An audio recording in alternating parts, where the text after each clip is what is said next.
Hello and welcome back to Copy and the marketing podcast where online service providers like you learn how to write copy that sounds like them but converts better.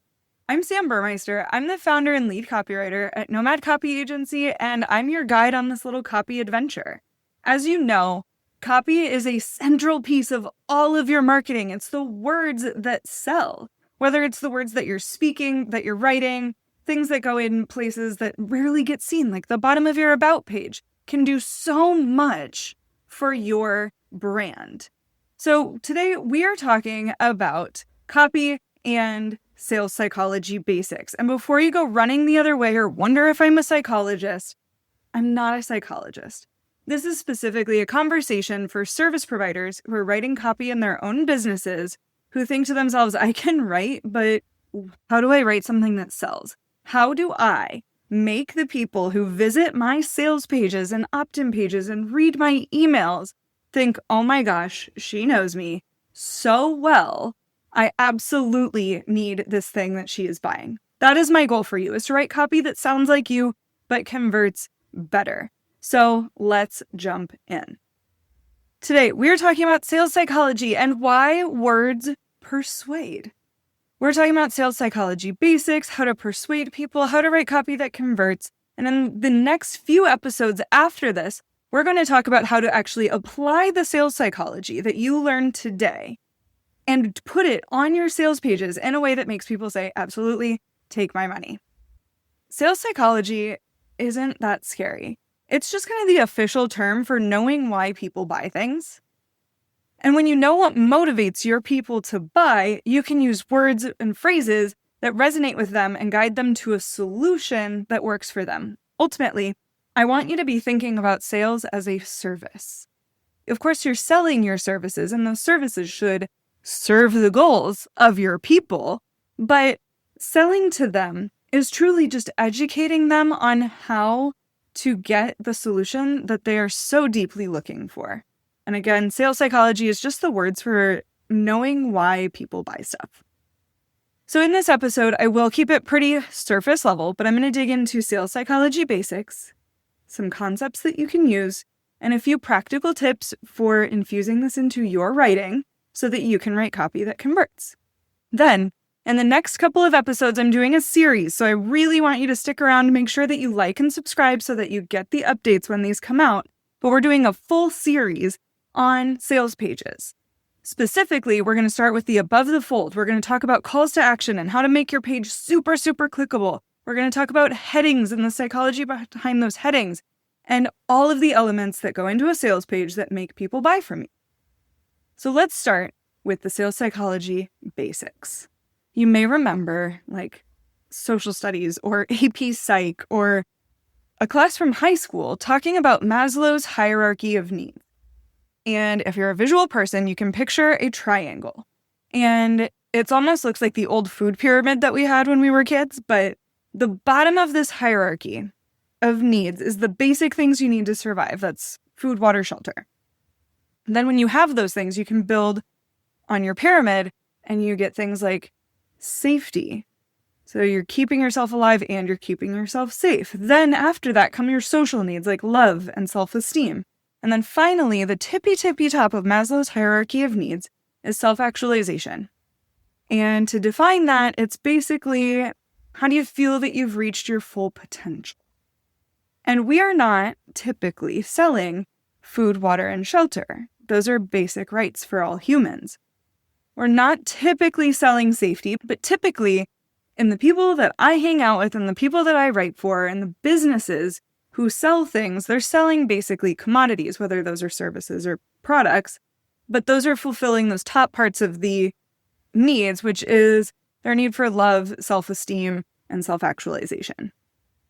What's relevant here is that every decision that buyers make is an emotional decision. Does that mean that you need to drive into people's negative emotions? No, it actually means quite the opposite. When we say that people are emotional buyers, it means that people buy their potential.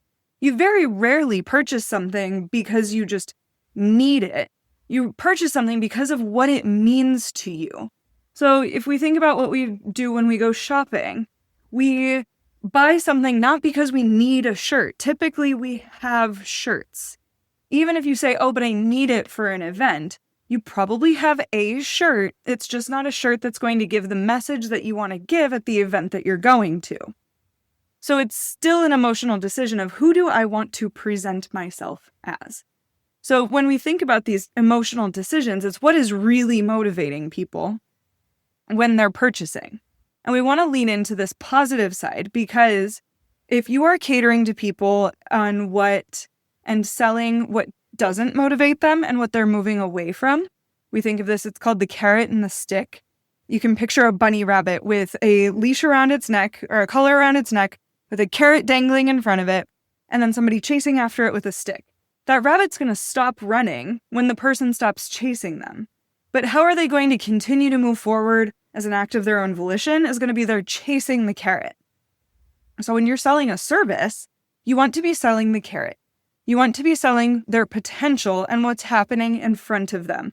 Because just like the rabbit, we are going to make decisions based on who we can become, what we will achieve in the future. And that's where this sense of community and self-actualization and belonging and love and potential live, is in the front, not in the back, not behind us.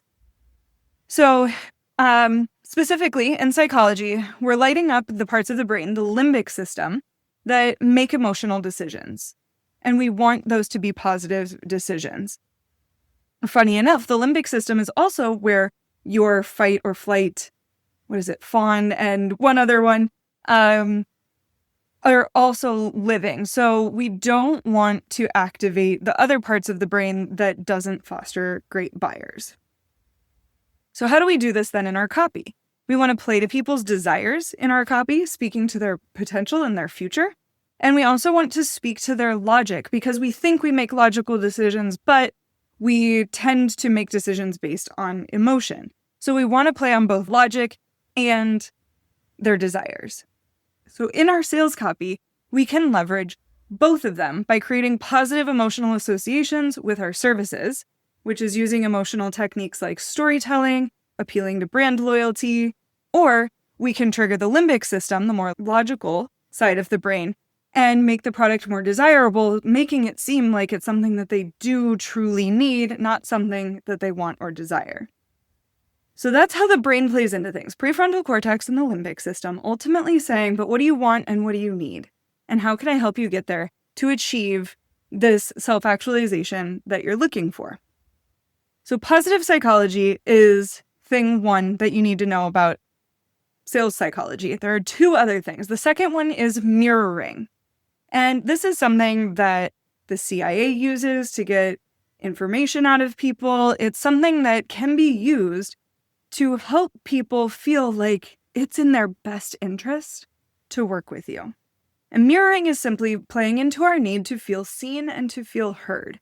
And it's as easy as repeating back to people what they tell you. And how do we do that? I'll get to that in just a second. So far we've talked about positive psychology. That's our carrot and the stick. We've talked about mirroring. And the third thing is reciprocity. And this is where people often start to feel salesy. However, it's important to know about it from a sales psychology perspective. Reciprocity is simply when you give someone something, they are expected to give something back. I'll give you a really crappy example. When you're on vacation and people come up to you and tie a bracelet on you. This is really common in high tourist destinations. I've seen it everywhere from Pisa to Mexico City. They come up and they tie a bracelet on you and they say, oh, I've given you this gift. Like, now will you help my family by giving a donation? Or like a handout, basically. That is reciprocity. It's when people feel that they need to buy something from you. Do I think that this is the best way to go about selling, especially in our online business and services and coaching space? No. However, when we go to Maslow's hierarchy and look at reciprocity, what we see is that this is the self-actualization of feeling like you owe someone something. It's the idea of fitting in and being accepted, helping somebody else reach their goals. It's this place that we come to from this place of abundance because we have our other needs met. However, oftentimes in sales, reciprocity is not the best way to go. So I told you we would come back to some examples of using positive psychology, mirroring, and reciprocity. How can you use this? The first way to use this is to understand your ideal audience. And I know everyone always says, ask your audience. However, market research is arguably one of the most important things that you can do, not just of your current audience, but of your future audience. So this might mean asking your current audience questions throughout their customer journey, before they work with you, right after they've signed up working with you, asking them in offboarding what the experience was like of working with you and what they wish they had seen. It means asking questions on your intake forms. It may mean surveying your list at random or at least once a year. My current favorite way to understand my audience's motivations is to ask them right when they join my list. All of my freebies ask not only for first name and email, but they also ask for where they're at in the buyer's journey. Knowing what motivates your people will help you know what kind of calls to action to use in the future as well. Because let's say that some people are worried about how much time you can save them and other people are worried about how much money you can save them. If you know that most of your people are worried about how much money they're going to be able to save or earn, then that is the kind of call to action that you can use to motivate the most people in the future. So that's one way that you can use sales psychology in your business like today, is to understand their motivations and then use their motivations to speak to them, which leads us to mirroring, is speaking their language back at them. The second thing is to understand how they talk about their desires and their needs. Again, this comes back to our market research, but not just understanding answers to yes/no questions, but this is a really great use case for ChatGPT, actually. Ask people open-ended questions, copy and paste the information over to an AI bot, and ask it what people's desires are. Ask it to give it to you in their language and to paraphrase things for you. Give you top 3 or top 5 lists. Ask it to call out words that came up multiple times. This can also come from interviews, and you can pull transcripts from interviews. But really, what I encourage you to do here is understand how people talk about their desires and the words that they use. Because oftentimes, I work with people who are so smart and so brilliant, and they're using big words or ephemeral words or academic words to describe what they do. For example, 2 of my clients right now are an accountant and a therapist. And the therapist is talking about things like a neutral nervous system and stuff. And people are like, I just want to calm the F down. The same thing as she is, but in totally different words. So in her copy, she needs to say, I have the tools to help you calm the F down. Not, I have the tools to help you neutralize your nervous system.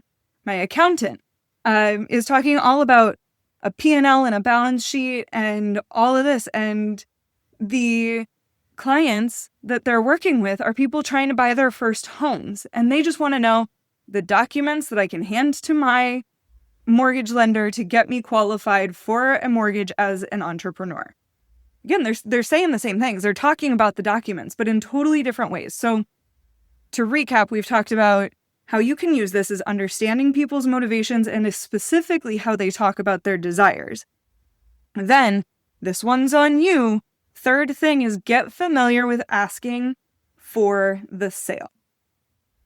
People love clarity. So once you know how people talk about their desires, you need to be able to say that back to them and say, yes, I can help you have the documents ready so that you can qualify for a mortgage.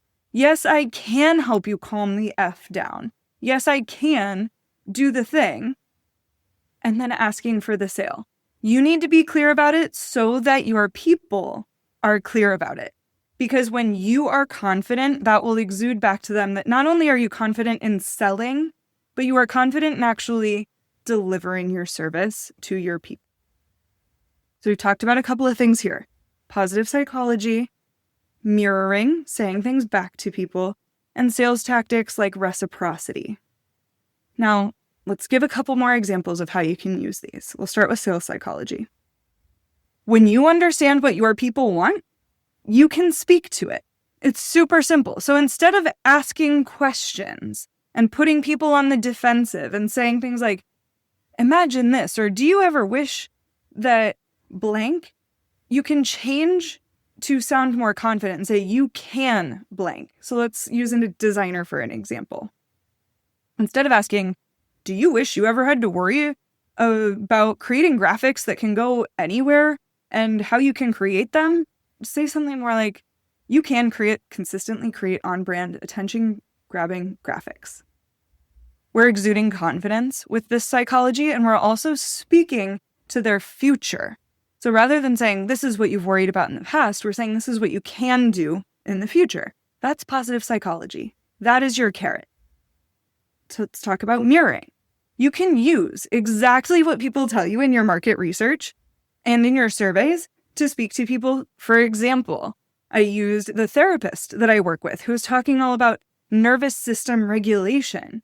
If people aren't already in the work of therapy and coaching and calming their nervous system, that's not the language that they're going to speak. So instead of saying something like, I'll teach you how to regulate your nervous system, say, I'll teach you how to calm the F down even when you're in luteal phase, if that's what your people are saying. How to use sales tactics like reciprocity or even scarcity and urgency is to talk about your offer confidently. I'm never going to teach you how to use reciprocity and how to manipulate people. However, when you can be confident, that is a sales tactic in and of itself, is that you are confident that you can solve their problems and you are confident in asking them to let you do it. So we're using the words that they describe the transformation that they want to tell them, yes, I can do that. And then we tell them why they should want you to do it and exactly how you're going to do it. And again, this is some in-depth sales page stuff that we're going to get to in the next couple of episodes. But what I want you to do is to have a clear call to action when you are selling so that you can confidently speak to your people. This has been so brief. Sales psychology is an entire concentration in graduate programs, and I'm covering it in a few minutes. But the basics of it here are that I want you to sell like a human. I want you to sell like someone who experiences empathy and understands who your people are and where they want to be 6 months from now. I want you to sell like someone who is so freaking good at what they do that they can also get really good at telling people that they're good at what they do. Because one thing that all of my clients have in common is that they are so smart and so good at what they do. And oftentimes, copy is the one thing standing in their way. So if you need somebody to help you write this copy, I've got 2 options for you, and the links to both are going to be in the show notes below. But the first one is not currently available. I still want you to go to the link and get on the wait list. That's Copy on Demand. That's where I work with you one-on-one to help you learn how to write better copy in your business. That's where we look at your copy and we look at yours. It's not hypotheticals. And you, over time, create better habits so that writing according to sales psychology becomes second nature. Second way is that you hire me to write your copy.